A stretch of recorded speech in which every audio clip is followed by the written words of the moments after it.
ganyan yung design ng colon natin, no?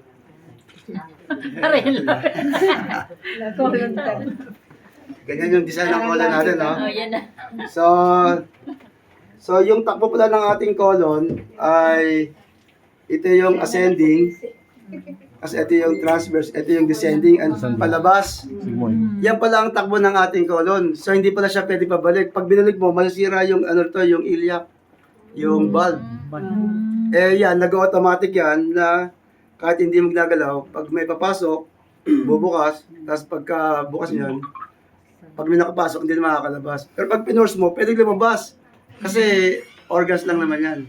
Eh, ano ang tamang, ano natin, ng hagod natin?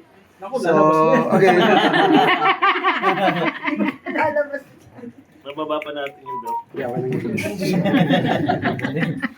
Sensor yan. GGC katuho talaga tayo na ito.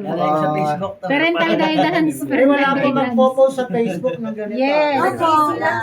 Pag-aaralan lang po. Personal. For your eyes only na po ito. Personal. Kasi baka meron nasa GC, wala rito. Tapos yung nag-post. Loko, sa panang trabaho, ang mapapansin nyo, so ito ang normal size. Ito yung pinakitang prolapsus, ganyan, no? Prolapse. So kapag common, lalo na mga babae, they have a lot of mga problems. Pero pag pala naibalik ng ganito, they have a normal function ulit, pati yung mga ovary. So paano gagawin natin? Ano bang dahilan yan? Mga poops na hindi na ilabas, napakabigat nun. Kaya nagkakaroon tayo ng prolapsus. So ngayon, dahil sira na yung urge natin, they have a manual and could be called drain therapy sa stomach. And you can start, look dito, sa may ascending. Yan, relax. Yan. Relax, ganyan. Tapos, Binipress lang siya pa.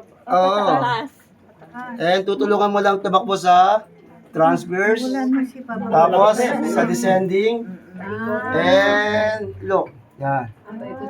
Gets? Sabi niya, tinuturuan mo na siyang magano. Eh kung yung ibang may mga modality, it helps very important yung hydrocolonics. Eh nasa remote area ka, wala namang ganun. Paano kung nasa probinsya ka? Tsaka baka mamaya yung oras na yon may problema na pala. And you can do it parang trabaho rin ng hydrocolonics. Kasi tinuturuan mo siyang magkaroon ng travel. Ibig sabihin, dito sa illustration, tinutulungan mo na siya ulit magkaroon ng normal movement ng ating colon. And yung tama, pataas sa ascending, tapos sa transverse, tsaka sa ascending. Sa puso. Pero lagi sa may puso Tapos niya. ay baon. Kasi ang lalim ng colon. Baon. Kailangan magpuwersa po talaga. May konti. Masarap pala yung Ano yan? Yung Elias. Doc, ano yan? Clockwise rotation. Clockwise rotation. Of course, siyempre, kahit naman sa standards, very standard is clockwise. Papuntang kanan. Okay. Okay, ulit ha. So kinuha relax. So kinuha natin dito, di ba? Ganyan, no? Ayan, no? Ayun, no? Ito mo. Utot na yan. Ay, hindi kayo utot na yun mamaya. Which is which is very important. Tapos ay, you can tell it, bukas po sir, obserbahan nyo, sana magpupo kayo ng marami. Tinamaan mo yun. Ay, hindi ako nagpupo eh.